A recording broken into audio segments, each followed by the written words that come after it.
أعوذ بالله من الشيطان الرجيم. بسم الله الرحمن الرحيم. نحمده ونصلي على رسوله الكريم. أما بعد، أعوذ بالله من الشيطان الرجيم. بسم الله الرحمن الرحيم. محترم حاضرین مجلس، آپ تمام حضرات کو یہاں پہ مرکز میں پورے مرکز کی ٹیم کی طرف سے ہم خوش آمدید کہتے ہیں اور آپ کے مشکور ہیں تہہ دل سے کہ آپ حضرات نے اپنا قیمتی اوقات میں سے وقت نکالا ہمارے لیے مرکز کے لیے.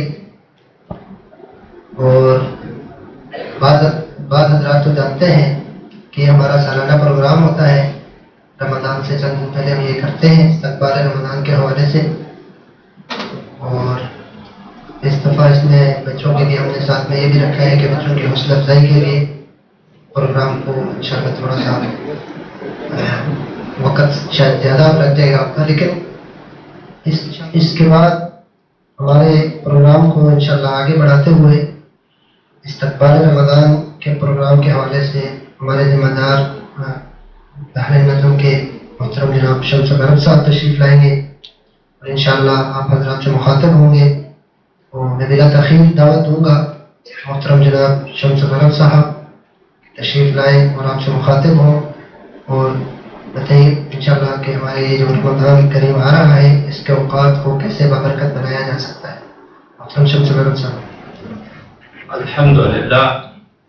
الحمد لله وسلام على عباده الذين اصطفى نحمده ونصلي على رسوله الكريم. أما بعد، أعوذ بالله من الشيطان الرجيم. بسم الله الرحمن الرحيم.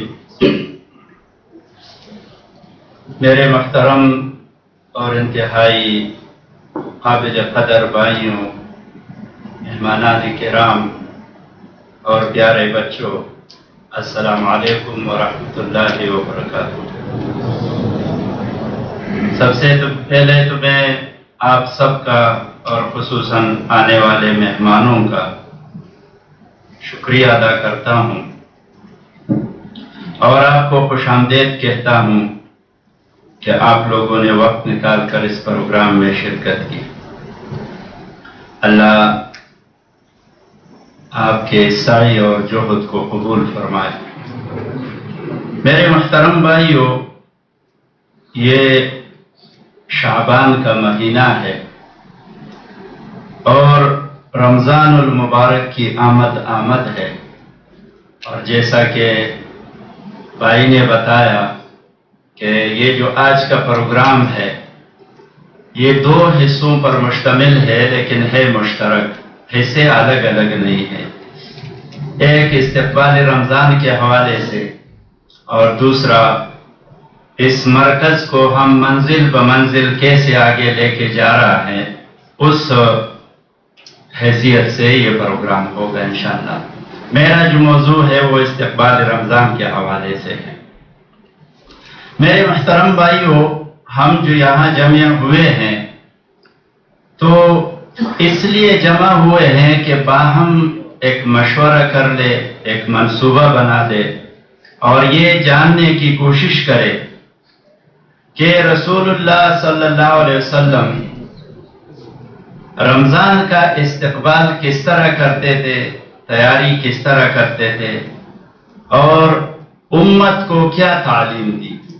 یہ جو مہینہ ہے شعبان کا، یہ بڑا اہم مہینہ ہے اس حوالے سے. اور رسول اللہ صلی اللہ علیہ وسلم اس مہینے میں خاص تیاری فرماتے تھے. میرے دوستو، اس سلسلے میں رسول اللہ صلی اللہ علیہ وسلم کا ایک استقبالی خطبہ احادیث میں موجود ہے، لیکن اس سے پہلے کہ میں اس کا ذکر کروں، میں تھوڑی سی وضاحت کرنا چاہوں گا. جیسا کہ ہر زبان میں کسی مہمان کے آنے کے لیے، اس کے استقبال کے لیے کچھ کلمات مشہور ہے، اسی طرح عربی زبان میں بھی یہ کلمات ہے. جیسے کوئی مہمان آتا ہے باہر سے تو اس کے لیے مرحبا بکم، اہلا وسہلا، اس قسم کے الفاظ جو ہے وہ لکھے جاتے ہیں، وہ بولے جاتے ہیں.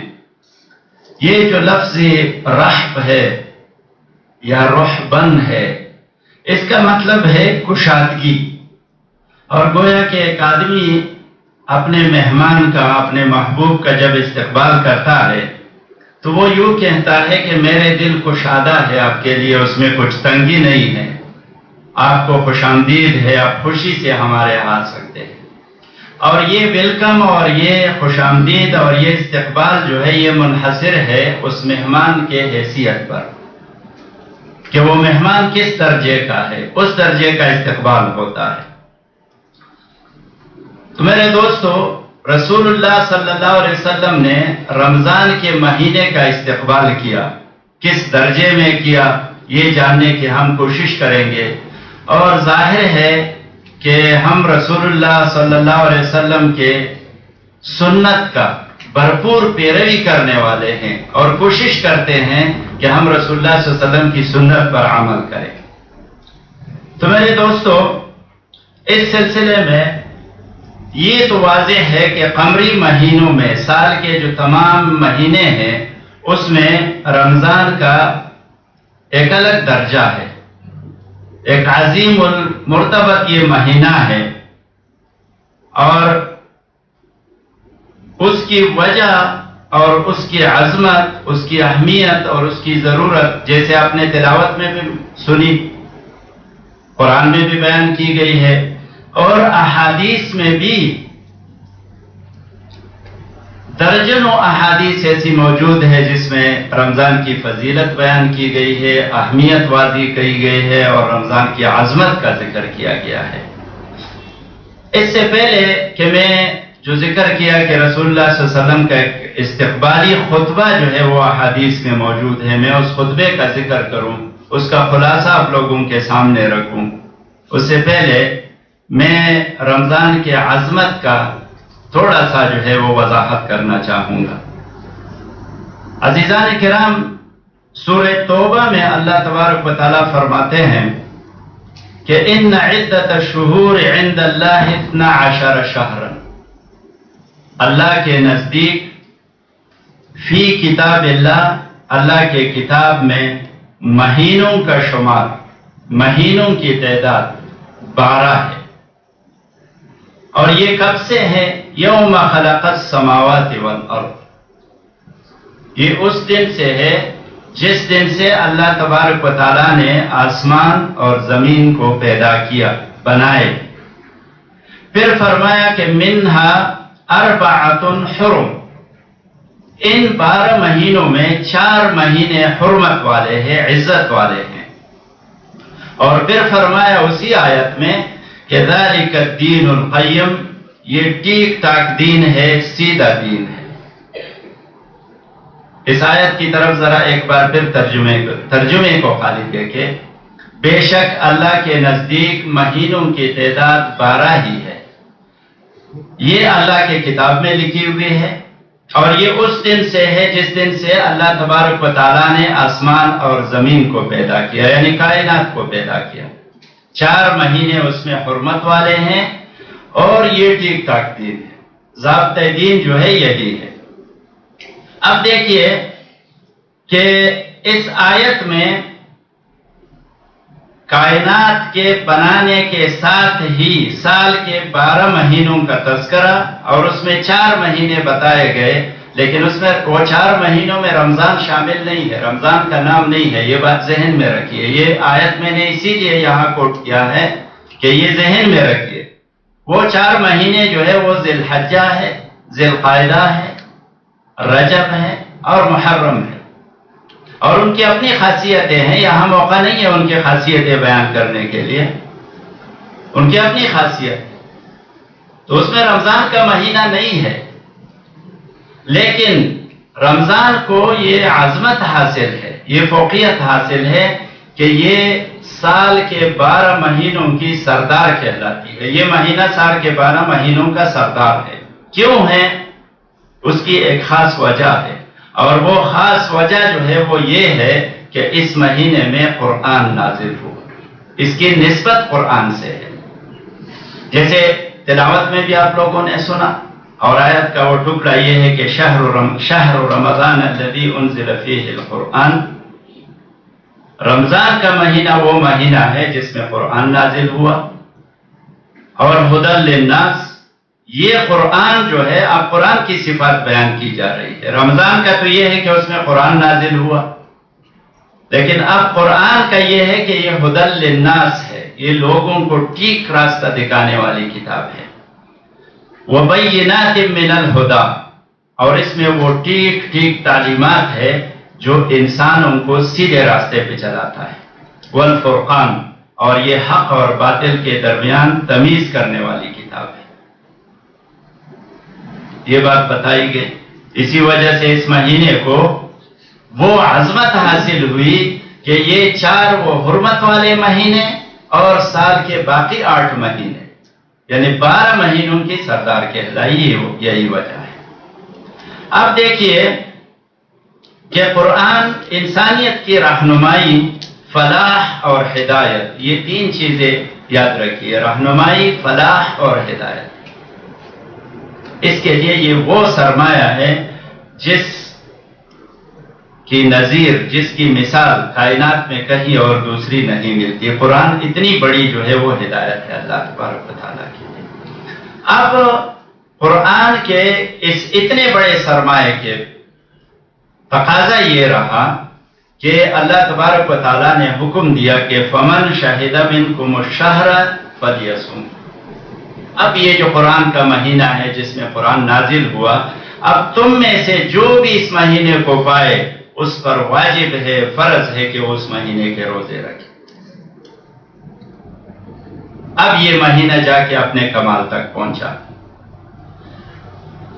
دیکھیے کہ اس مہینے کے اعمال کی قیمت اور شان جو رسول اللہ صلی اللہ علیہ وسلم نے، جو میں نے پہلے ذکر کیا کہ ایک استقبالی خطبہ رسول اللہ صلی اللہ علیہ وسلم نے دیا، اب جان جائیے کہ اس میں اس مہینے کی، کیونکہ باقی مہینوں میں آپ اعمال کریں گے اور رمضان کے مہینے میں اعمال کریں گے تو اس میں بہت سا فرق ہو جاتا ہے، اور یہاں دیکھیے کہ اس کی شان کیا ہے۔ اب وہ استقبالی خطبہ میں لاحظہ کیجئے، اور بعد میں ایک اجمالی امت کے چند جو ہے یعنی میں فرقہ کا لفظ اگر استعمال کرتا ہوں تو فرقہ نہیں بلکہ جماعت کا لفظ میں استعمال کروں گا کہ چند جماعتوں کے وہ کام کیا ہونے چاہیے اور کیا ہو رہے ہیں۔ اب دیکھیے حضرت سلمان فارسی رضی اللہ تعالیٰ عنہ بیان کرتے ہیں کہ رسول اللہ صلی اللہ علیہ وسلم نے شعبان کی آخری رات، یعنی شعبان کی 30ویں رات، یا اگر شعبان 29 کی ہے تو 29ویں رات ہمیں ایک خطبہ ارشاد فرمایا، اور آپ صلی اللہ علیہ وسلم نے فرمایا کہ اے لوگو، ایک عظیم مہینہ تمہارے اوپر آنے والا ہے، سایہ فگن ہونے والا ہے۔ یہ مہینہ بہت ہی عظیم ہے۔ یہ اب اس مہینے کی صفات بیان ہو رہی ہے، اور دیکھیے کہ اس میں کیا ہو رہا ہے۔ اور پھر فرمایا کہ اس میں ایک رات ہے جو 1000 مہینوں سے بہتر ہے۔ قرآن میں اس کا تذکرہ آپ لوگوں نے کئی بار سنا ہوگا، لیلۃ القدر خیر من الف شہر۔ یہ جو 1000 مہینوں کی بہتری بتائی جاتی ہے وہ اس طرح بتائی جاتی ہے، یہ ایسا نہیں ہے کہ وہ 1000 مہینوں کا آپ نے تعداد لگا لیا اور اس سے 80 83 82 یا جتنے بھی سال بنے یہ اس سے بہتر ہو گیا اتنے عرصے سے، نہیں، بلکہ اس کا مطلب یہ ہے کہ اس مہینے میں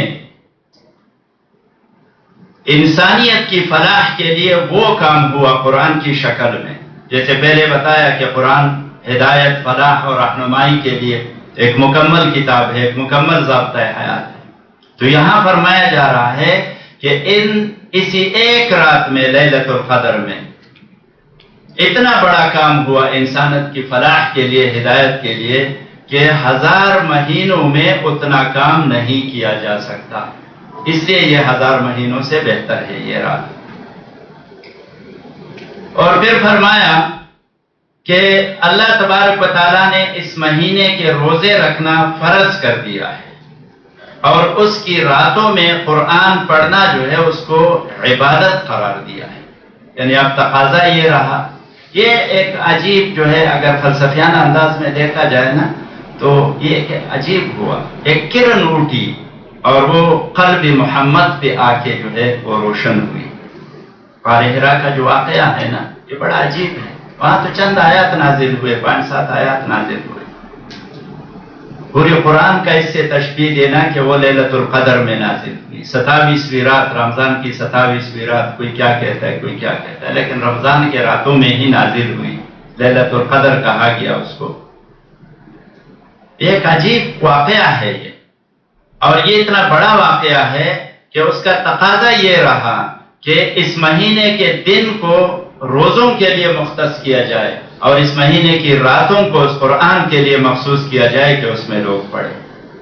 بار بار میرے ذہن میں وہ بات آ رہی ہے جو میں نے اجمالی صورت میں بتائی تھی کہ بعد میں وہ جماعتیں کیا کرتی ہے، تو اس کا موقع تو آخر ہے، لیکن یہاں بھی میں ایک جھلک بتا دیتا ہوں کہ دیکھیے رسول اللہ صلی اللہ علیہ وسلم ایک جماعت، رسول اللہ صلی اللہ علیہ وسلم شعبان کے اس مہینے میں رمضان کی تیاری کرتے تھے، اور زیادہ سے زیادہ کام کیا کرتے تھے؟ روزے رکھتے تھے۔ احادیث میں آپ نے سنے ہیں حضرت عائشہ رضی اللہ تعالیٰ عنہ، متعدد صحابہ کے، کہ رسول اللہ صلی اللہ علیہ وسلم شعبان میں اتنے روزے رکھتے تھے کہ کسی اور مہینے میں اتنے نہیں رکھتے تھے رمضان کے علاوہ۔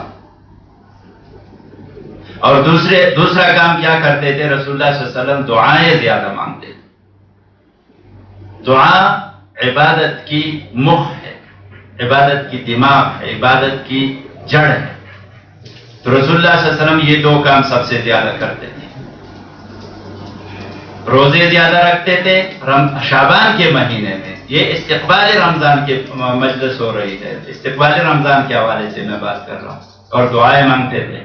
صحابہ اس میں کیا کام کرتے تھے؟ دوسری جماعت صحابہ کیا کام کرتے تھے؟ صحابہ رسول اللہ صلی اللہ علیہ وسلم کو دیکھتے تھے، رسول اللہ صلی اللہ علیہ وسلم کے فعل اور رسول اللہ صلی اللہ علیہ وسلم کے عمل کو جانچتے تھے، سیکھتے تھے اور اس کی پیروی کرتے۔ علماء امت کیا کرتے ہیں اس وقت سے لے کے آج تک؟ دیکھیے علماء امت جہاں درس و دروس دیتے ہیں، جہاں قرآن کی تعلیم دیتے ہیں، جہاں احادیث کی تعلیم دیتے ہیں، ان کو شعبان کے مہینے میں سمیٹ لیتے ہیں، ان کو تکمیل تک پہنچاتے ہیں اور رمضان کے لیے اپنے آپ کو فارغ کرتے ہیں۔ حفاظ اور قاری حضرات کیا کرتے ہیں؟ وہ شعبان کے مہینے میں قرآن کا ایک دورہ کرتے ہیں، 2 4 اکیلے بیٹھ کے، وہ دن رات شروع ہے اس کا گردان کرتے ہیں، سورہ فاتحہ سے لے کے والناس تک خود کو یاد کرتے ہیں، اور پھر رمضان کی راتوں میں کھڑے ہو کر، آپ سمجھ رہے ہیں نا کہ کتنے ختم ہو رہے ہیں قرآن کے رمضان کے مہینے میں، کہیں 3 دن کا ختم ہو رہا ہے، کہیں 10 دن کا ختم ہو رہا ہے، کہیں 15 دن کا ختم ہو رہا ہے، اور کہیں 27 دن اور 20 اور 25 دن کا ختم تو تقریباً جو ہے ہر جگہ ہو رہا ہے۔ تو یہ قاری اور حفاظ حضرات جو ہے یہ کام کرتے ہیں۔ اچھا مالدار لوگ کیا کرتے ہیں؟ یہ چوتھی جماعت ہے۔ یہ جماعت کیا کرتے ہیں؟ یہ مالدار لوگ یہ اپنے مالوں کا حساب کرتے ہیں، اور ان کا جو ہے وہ زکوٰۃ وہ لوگ جو ہے وہ نکال دیتے ہیں۔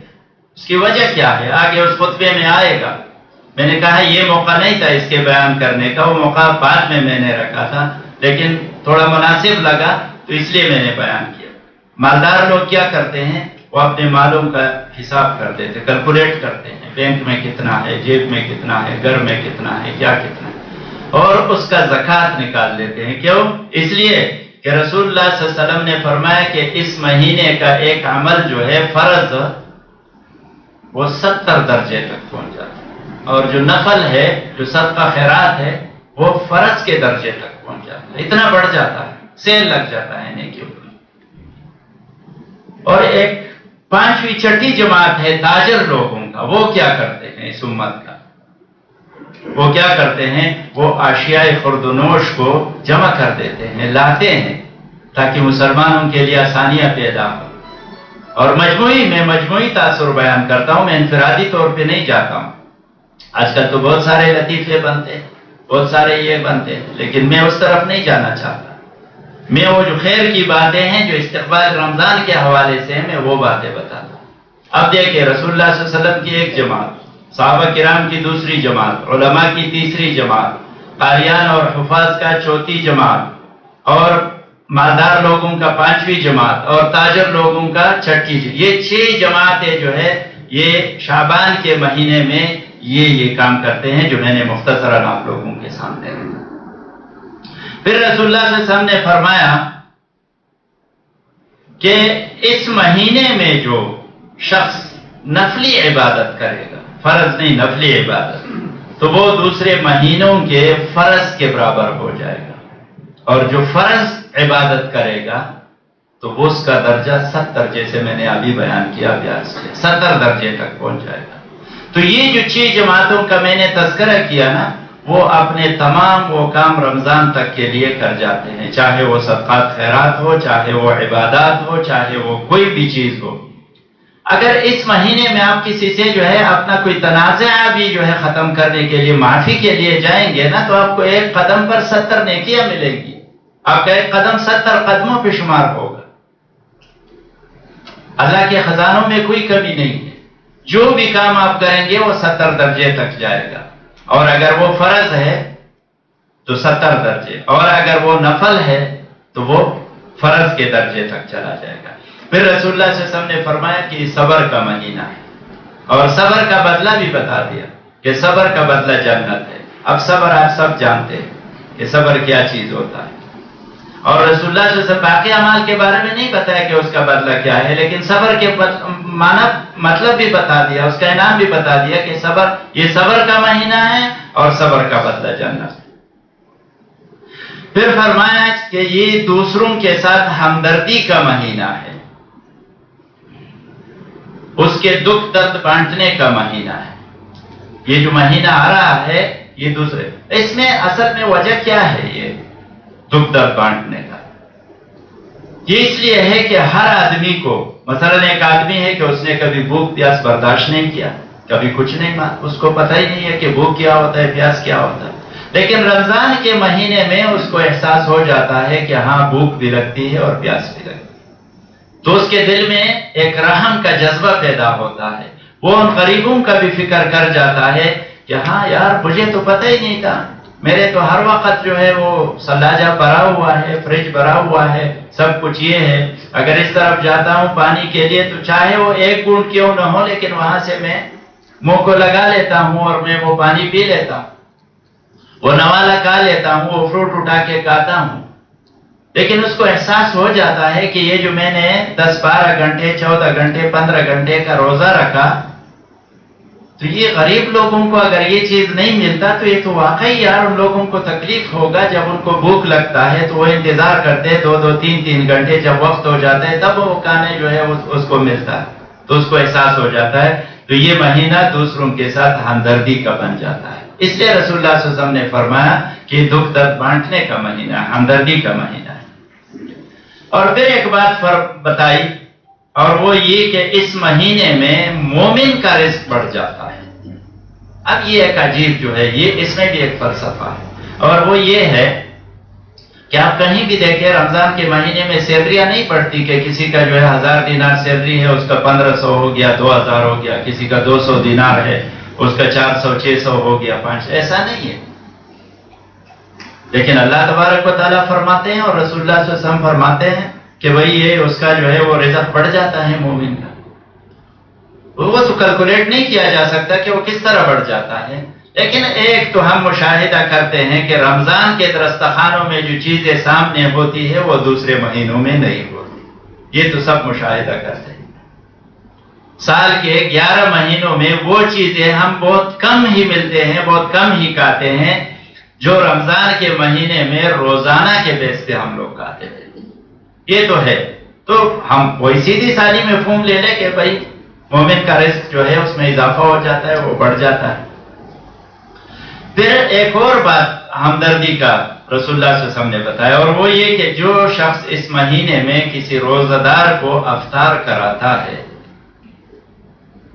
تو اس افطار کرنے والے کو اتنا ثواب ملتا ہے جتنا اس روزہ دار کو اس کے روزے کا ملتا ہے، اور ساتھ میں یہ وضاحت کی کہ اس روزہ دار کے روزے میں اس کے ثواب میں کوئی کمی واقعہ نہیں ہوگی، اس کا یہ اللہ اپنے خزانے سے اس کو دے۔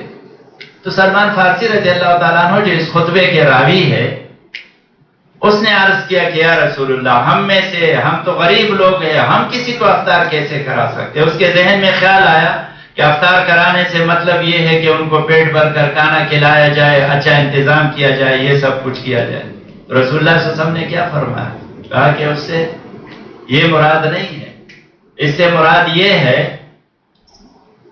کہ ایک کھجور کے دانے سے، لسی کے ایک گھونٹ سے، پانی کے ایک گھونٹ سے کسی کو افطار کرایا تو اتنا ثواب ملے گا. یہ رمضان کی عظمت ہے، یہ قرآن کی عظمت ہے، یہ قرآن کا مہینہ ہے. اس لیے اس کے ایک ایک عمل کے بارے میں رسول اللہ صلی اللہ علیہ وسلم نے اپنے استقبالی خطبہ میں امت کو سمجھایا، صحابہ کو سمجھایا. یہ باتیں ہم تک پہنچی. اور یہ اجر جو ہے،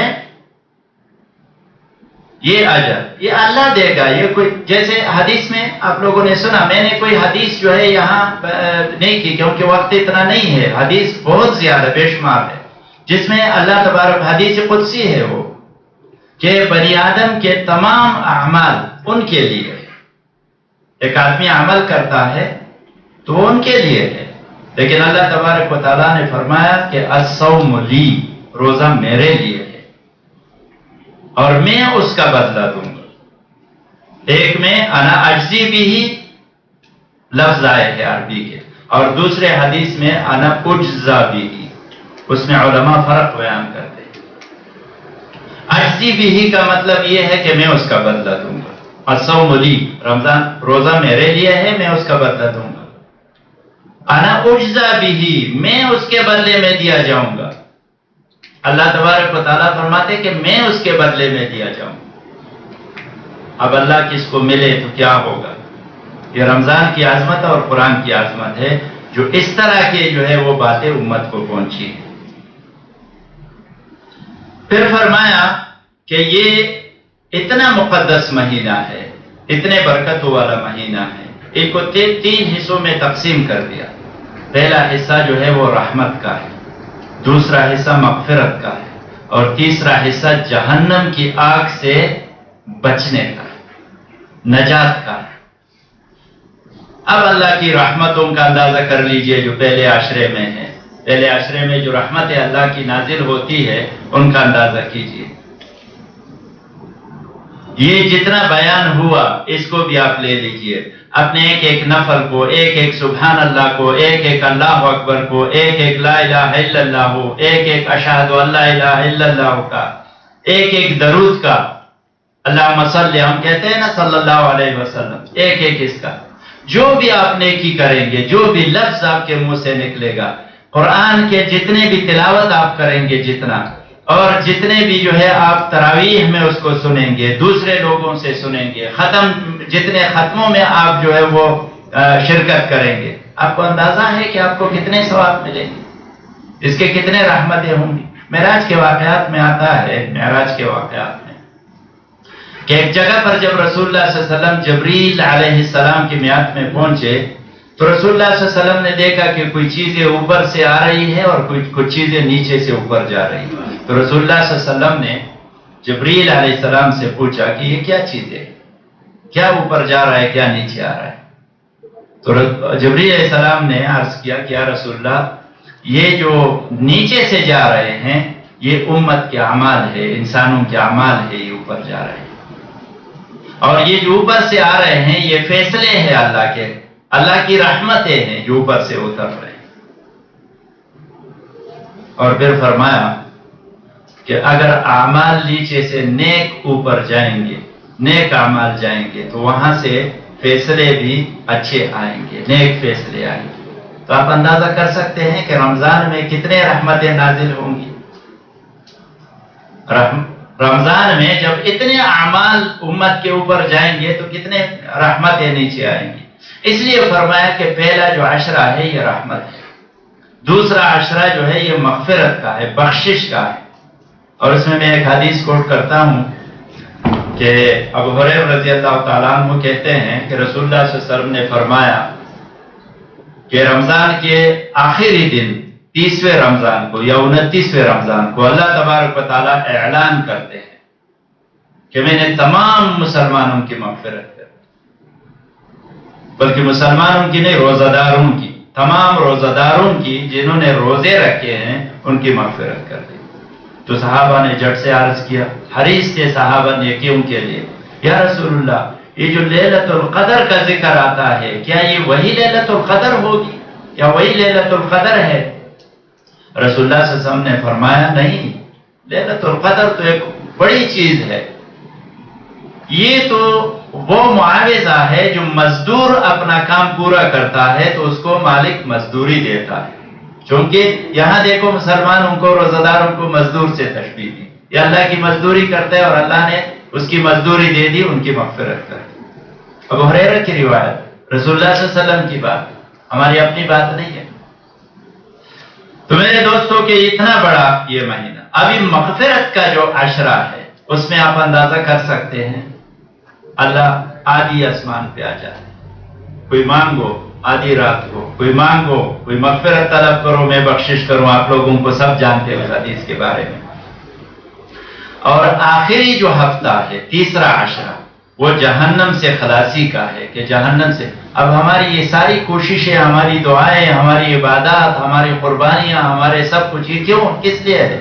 اسی لیے ہے کہ ہم جہنم سے بچ جائے، جنت میں چلے جائیں، اور اس پہ وعدہ ہے اس آخری عشرے پہ کہ یہ مغفرت، یہ جو ہے جہنم سے خلاصی کا عشرہ ہے اور اس میں جو ہے جہنم کی آگ سے بچاؤ ہو۔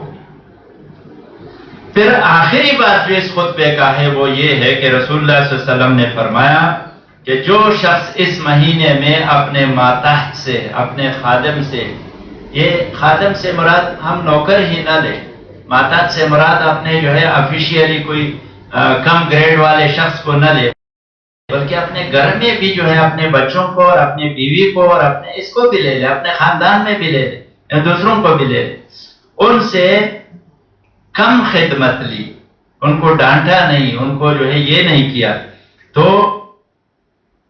فرمایا کہ اللہ تعالیٰ اس کو بخش دے گا اور جہنم سے ان کو رہائی عطا فرمائے۔ دیکھیے ایک اللہ تبارک و تعالیٰ جو ہے اس کے رحمتیں کس طرح جو ہے پھیلے ہوئے، کس طرح جو ہے اللہ کی رحمت عام ہے۔ تو میرے دوستو یہ جو خطبے کا آخری بات میں نے آپ لوگوں کو بتایا یہ بھی جہنم سے خلاصی کا، جو پہلے بتایا اس میں بھی بار بار، اور خصوصی طور پہ جو پوائنٹ نوٹ کیا ہے وہ یہ کہ آخری عشرہ اس رمضان کا جو ہے یہ جہنم سے خلاصی کا ہے۔ تو میرے دوستو ہم استقبال رمضان کے اس مہینے میں ہیں، شعبان کے مہینے میں ہیں، یہ رمضان اس کے بہت سارے مسائل ہیں، روزے میں گالی گلوچ نہ کرے، جس طرح جو ہے ہمارے جو ہے کھانے پینے سے روزہ ہے، اسی طرح ہمارے آنکھوں کا بھی روزہ ہے، کانوں کا بھی روزہ ہے، زبان کا بھی روزہ ہے، وہ ساری باتیں، لیکن ہم چونکہ استقبال کے لیے ایک مہمان کے لیے کھڑے ہیں، ابھی مہمان اندر آئے گا تو ہم اس کے طعام و قیام اور اس کا یہ کریں گے، ابھی آیا نہیں ہے، ہم استقبال میں ہیں، تو رمضان کا بھی ہم استقبال، ہم ان باتوں کو سیکھیں، جانیں اور کوشش کریں کہ ہم رمضان جب آئے گا تو ہم اس کے لیے تیار رہیں گے، اور یہ ہمارے ذہن میں رہے گا کہ بھائی یہ رسول اللہ صلی اللہ علیہ وسلم نے جو استقبالی خطبہ دیا تھا اس میں جو اتنی باتوں کا ذکر کیا تھا ہم اس کو صحیح فالو کریں اور اس کی پیروی کریں۔ اللہ تبارک و تعالی ہمیں توفیق دے کہ ہم اس پہ عمل کریں۔ جزاکم اللہ خیر۔